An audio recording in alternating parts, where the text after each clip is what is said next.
各位棋友大家好，今天我们继续和大家来分享第二届中日围棋擂台赛。上盘棋我们讲到，在日本马晓春汉负片冈聪，1986年12月2日晚，在首都机场，郝克强与孔祥明前往迎接日本队一行。日本队此次共来了13人，不仅包括片冈聪、藤泽秀行，还有 NEC 的代表以及日本棋院外事部的干事。由于中国队只剩下主将聂卫平自己，日本队此行也做好了闭幕式的准备。在机场，郝克强问道：秀行先生如何看接下来的这一场比赛？秀行先生说道：当着片冈君的面，我不好说。这句话看似什么都没说，但又什么都说了。随即他也感到不妥，补充道：此前片冈君与聂君对弈2次，2战皆胜。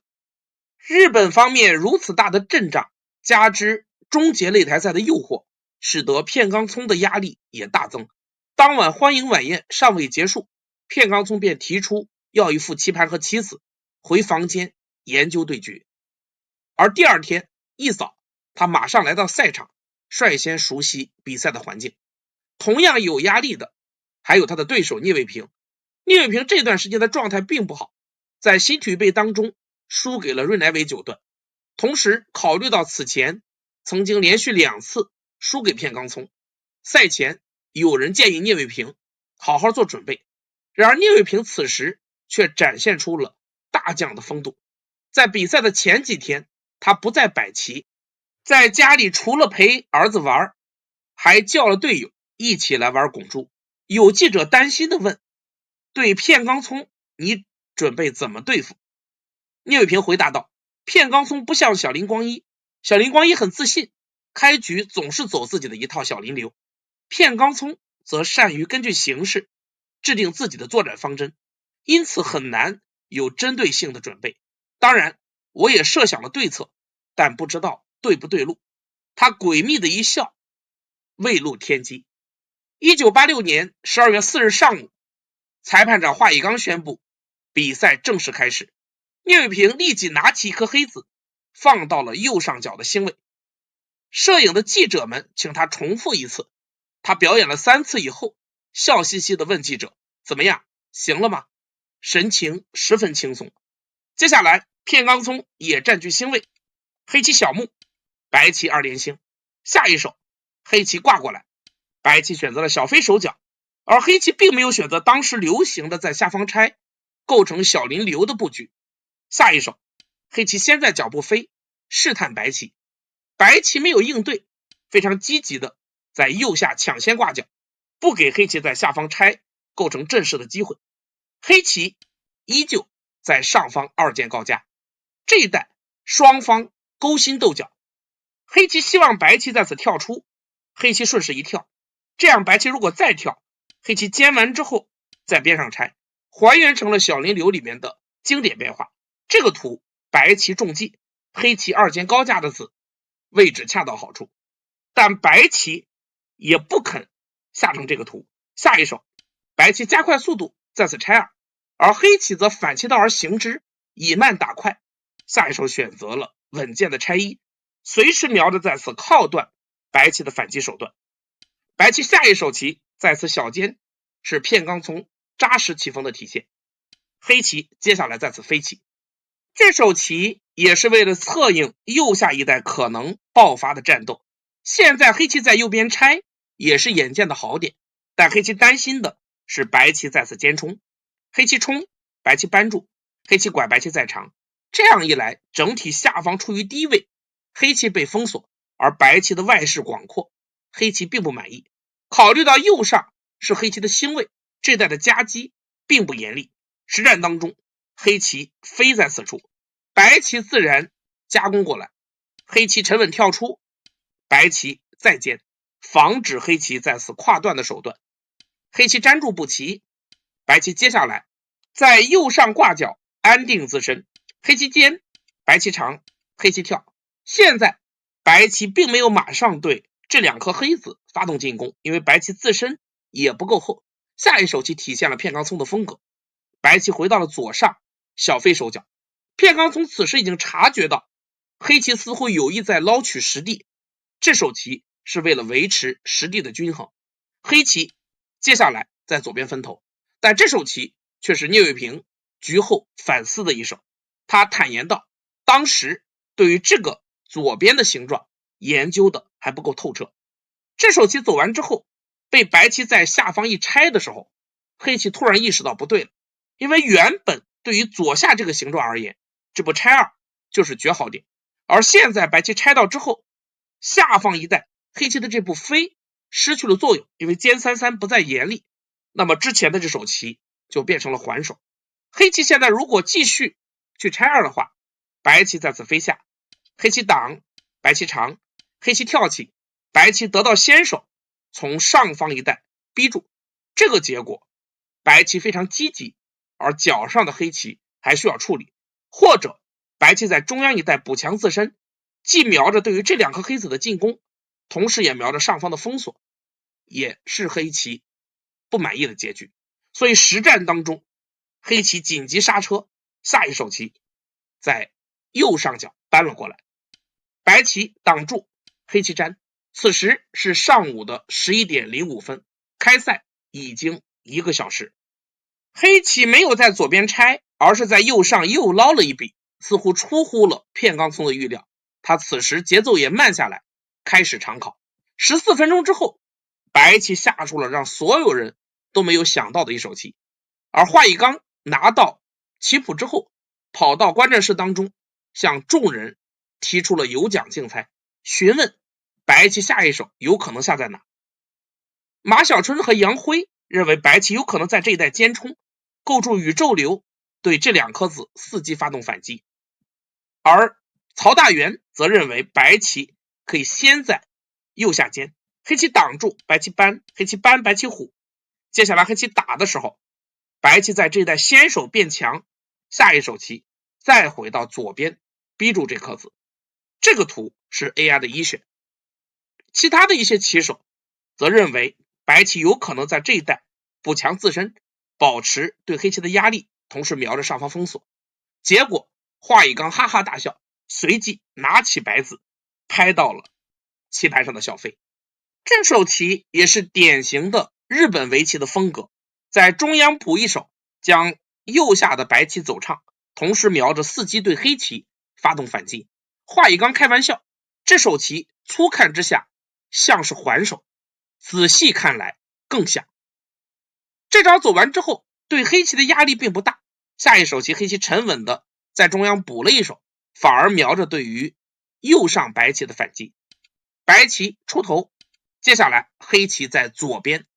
再次抢占了24勤分的要点。此时已经接近中午封棋午休时间，这步棋对于白棋也是一个考验。如果白棋尖在3-3，黑棋拆回，这和黑棋直接拆被白棋飞到此处相比，显然黑棋更为满意。同样，白棋如果顶在此处，黑棋长出，白棋再搬，黑棋加一下之后再次尖回，黑棋同样得到了处理。虽然白棋可以抢到这个逼住，但黑棋就尖出，白棋再走，黑棋补后中央，右上的这5颗白子还需要处理。这个结果黑棋其后空又多，好下。所以实战当中，片冈聪在这个地方用了不到1分钟的时间，马上开始了反击。下一手白棋再次打入进来，黑棋尖3-3，要求就地安定，白棋挡住。接下来黑棋2路的跳也是局部的好手，这个地方黑棋不能尖，否则白棋有在此尖的反击手段，脚步黑棋的棋形并不好。实战当中黑棋跳，白棋在脚步挤了一手。此时是上午的11点59分，聂卫平没有在洛子中午封盘休息。片冈聪拿起手表离开，他似乎并不在乎把午休的思考时间让给聂卫平，展现了自己的信心。午餐片冈聪在翻译的陪同下就餐，而聂卫平则粒米未进，进入房间泡了一个澡之后吃了几块西瓜。这是他从第1届擂台赛开始养成的习惯。由于他有先天性的房间隔缺损，因此在后半盘往往会出现供氧不足的情况，所以不吃午饭，防止胃跟大脑争夺氧气，同时泡澡可以促进自己的血液循环，他认为这是他的秘密武器。下午1点，对局继续，下一手棋聂卫平选择了长出，这手棋再次出乎了大家的预料。一般情况下，黑棋此时虎在此处是最常见的棋形，白棋打吃，黑棋粘住，接下来白棋在此挡住，黑棋吃，白棋打，黑棋提吃，白棋厚实的一拐，这个下法也符合片冈聪的棋风。这样一来，聂卫平认为外围的白棋极厚，没有缺陷，这个图黑棋不满意，所以实战当中黑棋选择了长的下法，留下2个断点让片冈聪做选择。现在如果白棋在脚部断，黑棋吃，白棋打，黑棋提，这样一来，比起刚才这一带上方白棋没有完整的封锁住黑棋，这个黑棋还是可以接受的。白棋如果走，黑棋打吃，而如果白棋现在在下方单挖，黑棋直接吃，白棋打，黑棋提，白棋吃住2颗子，黑棋贴棋，这个图可以和点33连扳的定式相对比，白棋脚部缩了一条线，而黑棋外围极其厚实，这颗白子的反击已然被黑棋化解，这个图白棋失败。所以实战当中棋风稳健的片冈聪选择了在此挡住的下法，黑棋厚实粘住补棋，白棋在尖，但这个图和此前断在里边相比，白棋外围的厚实程度要略逊。下一手棋黑棋终于抢到了上方的大场，这手棋走完之后，一来对白棋构成威胁，二来实力也有增加。不过在28年以后，聂卫平编写《聂卫平全集》时，对这手棋也提出了自己的改进意见，他认为应该直接在上方大飞，这样对于实力会更好一些。实战当中，黑棋走完这手棋之后，观战室中藤泽秀行九段判定黑棋好下，随即在马小春与江铸久的陪同下前往王府井购物。然而他刚离开，棋盘上风云陡生，下一手棋白棋在中央震过来，现在短短的40余手，黑棋已经抢走了4个角，4角穿心之势已成，白棋在中央必须有所作为。下一手棋黑棋选择了尖逃出，这手棋是疑问手，局后研究，此时黑棋应该在此跳，这个出头更为顺畅。实战当中黑棋在此尖看似稳健，却遭到了片冈聪的强手反击。下一手白棋点刺在此处，试探黑棋应手，黑棋长考了14分钟之后选择了粘住。然而接下来白棋在轻巧跳出的时候，黑棋此时发现已经出不去了。现在如果黑棋还是按照原定计划跳出的话，那么白棋在此尖是先手，下一手棋冲，黑棋挡住，白棋拐回，这2个断点黑棋已然难以兼顾，黑棋粘，白棋断，这样黑棋将陷入苦战。所以实战当中看到这一点，无奈在思考了12分钟之后，黑棋的47手选择了转向右边就地做活，白棋长先手，黑棋粘住，下一手棋白棋尖封锁黑棋，同时在左边中央一带白棋形成了巨大的模样。接下来黑棋先在此刺一手，聂卫平也预感到由于上方尚存在缺陷，这一带漏风，上方有可能会遭到白棋的侵入，希望能够先手防一下。白棋粘住，接下来黑棋马上侵入到了白棋中央的阵势之中，这也是当务之急的手段。现在形势双方胜率5-5开，目差是0，局势非常接近。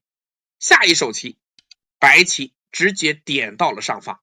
这也是片冈聪的强手。此时时间来到了下午2点，中央电视台开始在赛场架设电视照明灯，准备转播比赛的实况。在强光的干扰下，2位棋手都有意无意的调整了一下自己的姿势。围棋赛场为电视转播而加设辅助灯光，这还是第一次。下一手棋黑棋长考过后选择了粘住，这一带黑棋很想挡，但是不成立，白棋可以在此冲，黑棋扳住，白棋断，接下来黑棋打，白棋立下，黑棋再冲反击的时候，白棋有点方的好手。黑棋现在如果粘住的话，那么白棋顺势一管，黑棋再断，白棋长出，黑棋长，白棋爬，黑棋再长，白棋继续爬的时候，黑棋可以打完之后顺势一粘，这样白棋补棋。接下来黑棋虽然看似吃住了这3颗白子，但由于白棋以后的收气都是先手，脚步已然活棋，这样不仅白棋破掉了黑棋脚步的实地，上方的黑棋还陷入了不活的境地，一旦被白棋攻逼过来，黑棋将面临绝境，这个图黑棋当然不能接受。那么黑棋如果在白棋点方的时候选择挡住吃住这3颗子，白棋可以直接断上去，局部黑棋再断，白棋打，黑棋长，白棋爬，黑棋再走，白棋再爬的时候，现在我们看到这3颗黑子已然被杀掉，这样白棋在脚步获取了大量的实地，黑棋也同样不满，所以实战当中黑棋粘是只此一手，白棋爬出继续考验黑棋。黑棋如果普通扳住，白棋先手扳一下之后再脚步一飞，轻松活棋，黑棋实地尽失，这个图黑棋不满，所以实战当中聂卫平也下出强手，黑棋在上方飞强攻白棋，白棋接下来选择了跨的下法，但这手棋不简明，此时最简明的招法是白棋尖在此处，黑棋长出，接下来白棋飞扩大眼位，黑棋跳，白棋长，黑棋扳，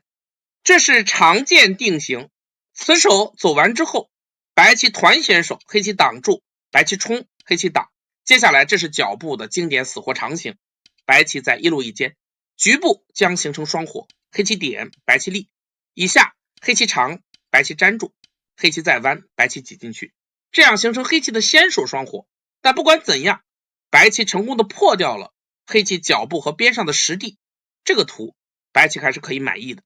但实战当中，片冈松自然是考虑到了这个图，但他要追求更高效率的下法，白棋选择了在此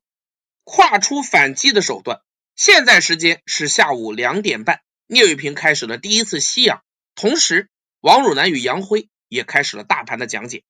白棋此手希望黑棋挡住，如此白棋能够先手虎到一下，与刚才单尖相比，白棋无疑是便宜了，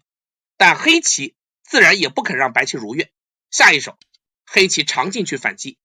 白棋冲出，黑棋冲，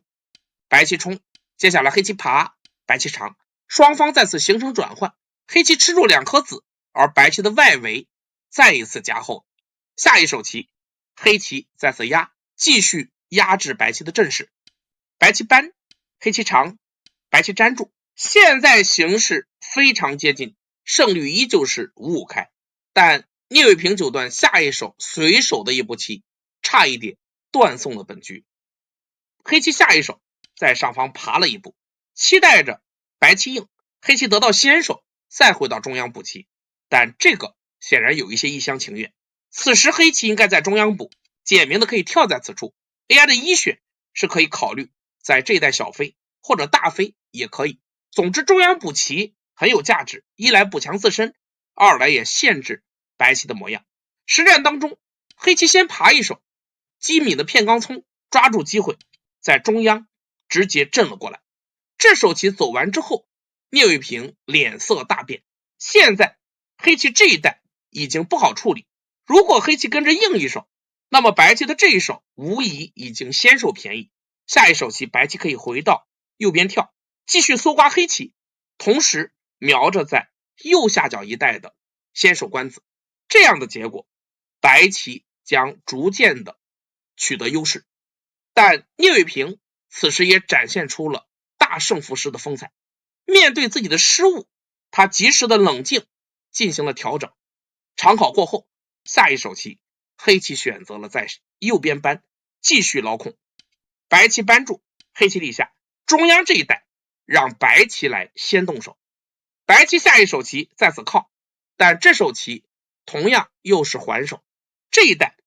白棋应该对黑棋采取更为激烈的进攻措施，比如说白棋可以点在此处，瞄着上方的冲以及右边的冲，这样对黑棋的压力要更大一些。实战当中，片冈松判断便宜到这个程度，能吃住3颗子，已然满意，但没想到引来了聂卫平的连环好手。下一手黑棋扳，白棋长出，黑棋顶，白棋退，这都是一本道。接下来黑棋再压，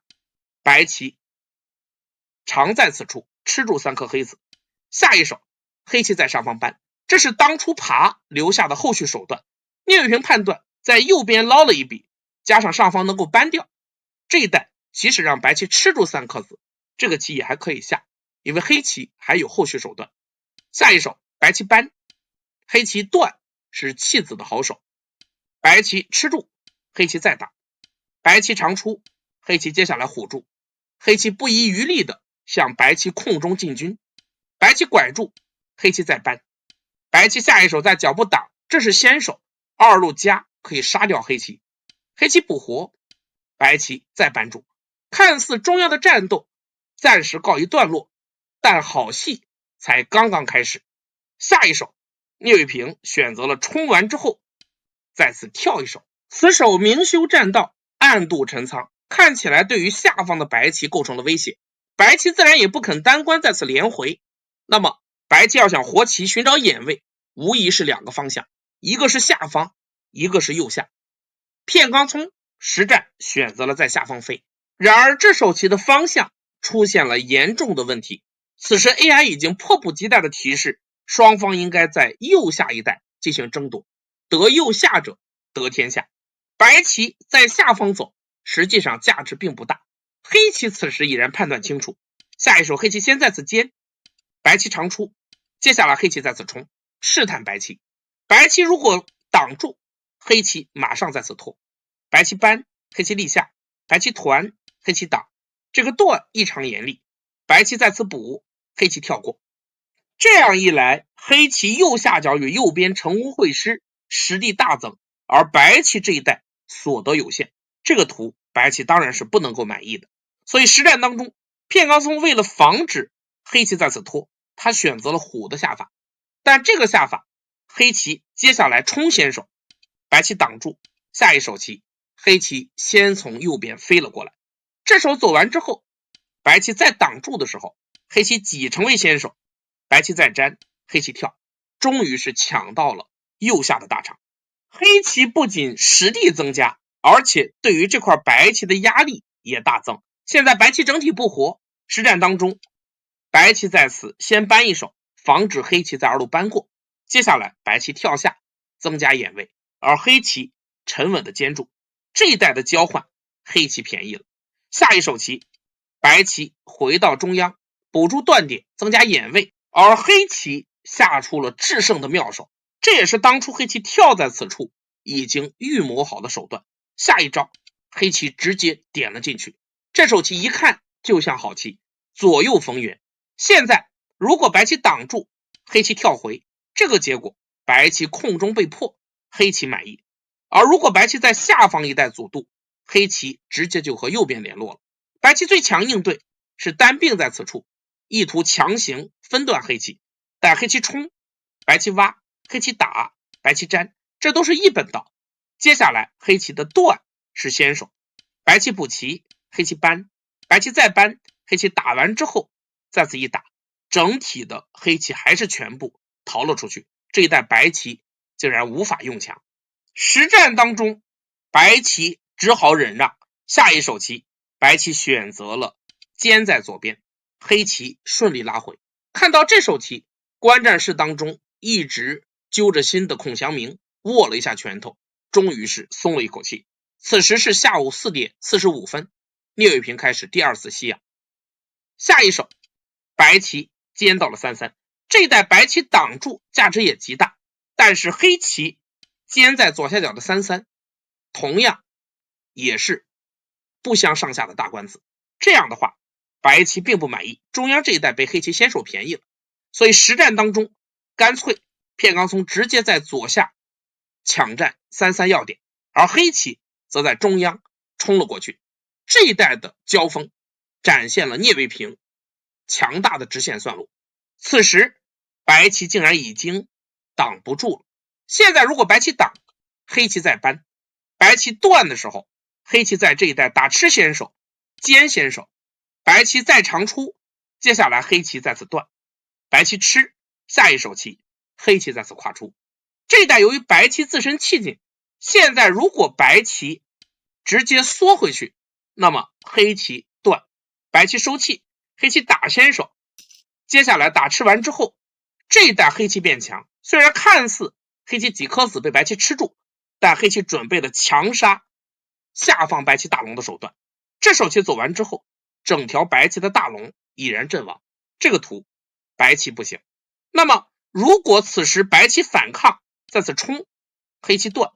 白棋吃，黑棋打，白棋再提，黑棋包住，下一手白棋还是只有回来收气，这样和刚才大同小异，黑棋提先手，再提还是先手，这个图黑棋比刚才还厚，这手棋一走，白棋同样无法做活。所以实战当中，片冈聪顾及下方的死活，没有敢用强，这个地方白棋选择了退一路，跳在此处，但这一带无疑又被黑棋便宜了，黑棋的胜率节节攀升。 AI 此时显示白棋已经不能再在中央继续受气了，此时白棋应该直接抢占下方的大官子，中央这一带就让黑棋去折腾。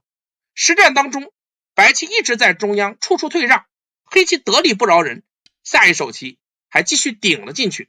而现在白棋无奈只好在下方又补了一手。这个地方为什么白棋不敢长出呢？如果白棋长，黑棋再次断先手，白棋再走，接下来黑棋一挖，白棋打吃，黑棋打，这带白棋不能跑，否则黑棋打吃先手一旦变厚，下方的白棋还是有死活问题。白棋提，黑棋打，白棋粘住，虽然看起来这一带的黑棋不够厚，无法强杀，但黑棋在左边一带也没有损，这个地方黑棋下一手压过来，白棋顶住，黑棋再加，黑棋只要获取便宜即可，白棋再次挡住，黑棋打吃，白棋粘，下一手黑棋在下方加，继续破坏白棋眼位。白棋现在挡下是最大的官子，黑棋吃的时候白棋只有补活，这个结果黑棋在下方一带先手又捞了一笔，而且以后随时留有在上方搬吃住这颗白子的大官子，这个图白棋被搜刮的太惨重，不能接受。所以实战当中看到这一点，片冈聪只好无奈回到下方再补了一手，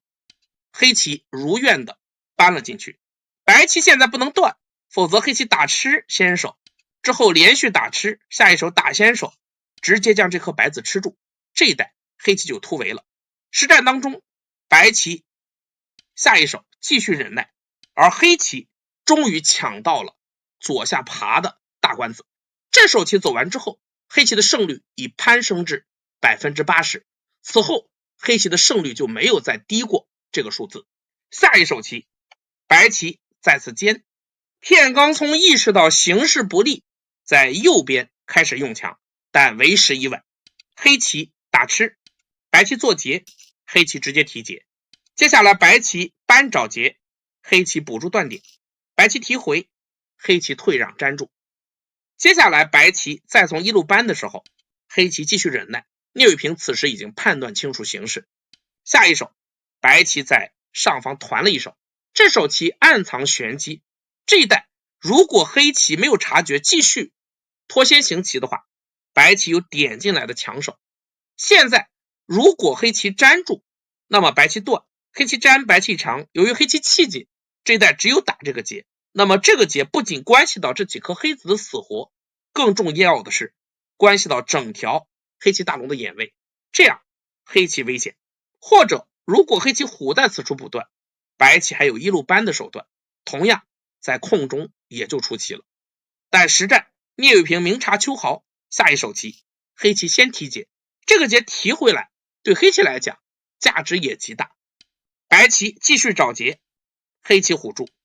白棋长暗藏杀机，由于这个地方黑棋多了一个断，接下来白棋就可以在中央直接切断黑棋了。但黑棋的应对同样巧妙，下一手黑棋挤在中央，以攻为守，不仅不去补断，反而继续来威胁白棋整条大龙的死活。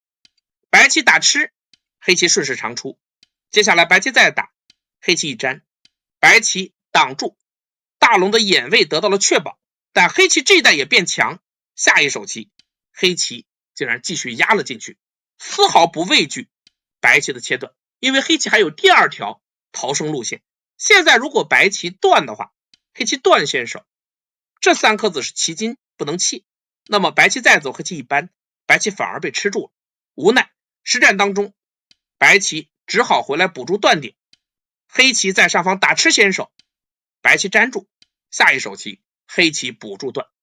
此时黑棋胜率 95%， 棋局已然接近尾声。下一手白棋扳开始收官，黑棋先手扳，白棋粘住，黑棋也抢到了下方扳粘的大官子。白棋得到先手，继续回到右边的结争，黑棋打吃先手，威胁白棋眼位，白棋粘住，黑棋提回。下一手白棋再次尖，黑棋全部硬住，白棋再顶，黑棋挡住，白棋提劫，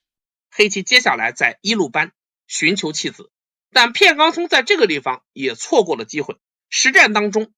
白棋挡住，使得黑棋的弃子战术大获成功。黑棋打吃，白棋提，然后黑棋在左边跳了一手。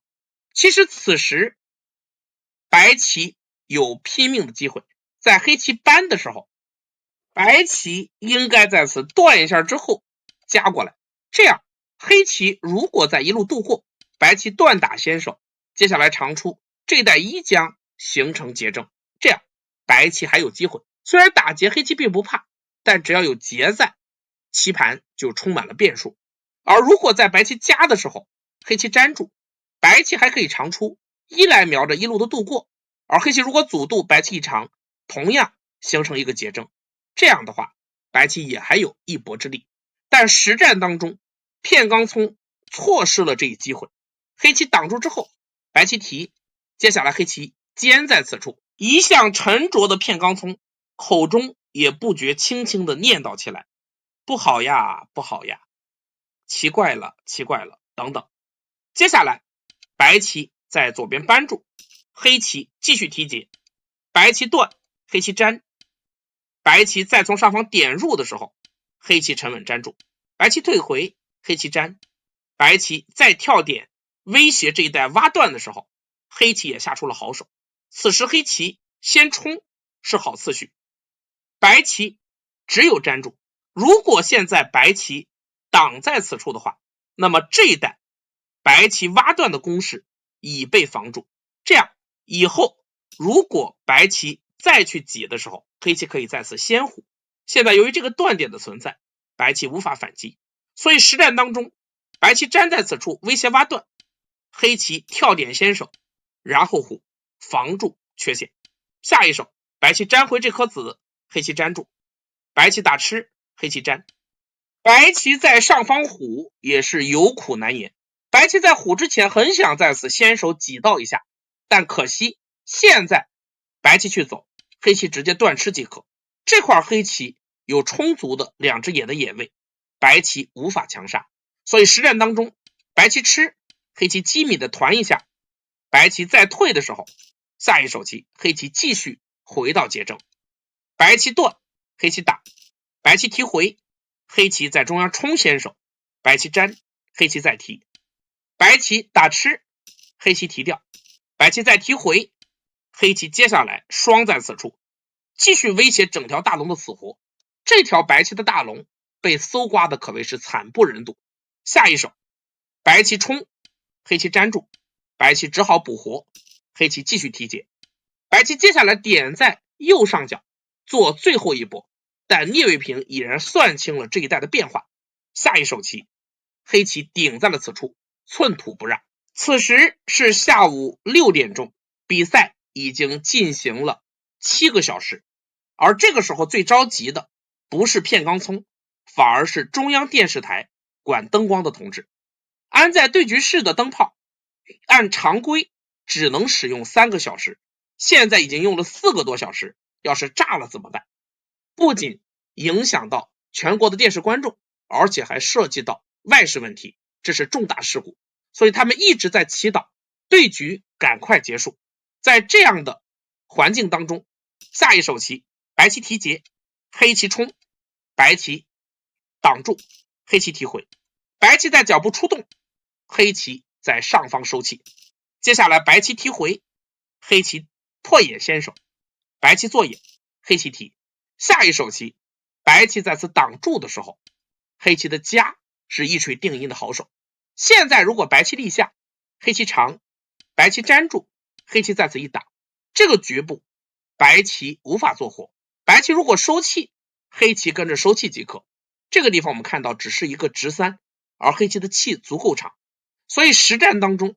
在黑棋夹住的时候，白棋提劫，下一手棋黑棋打，白棋粘住做眼，黑棋再提回，白棋粘找劫，接下来黑棋再次连回，白棋提，黑棋虎在此处又是劫财，白棋只好吃住，然后黑棋提回，白棋向上方扑，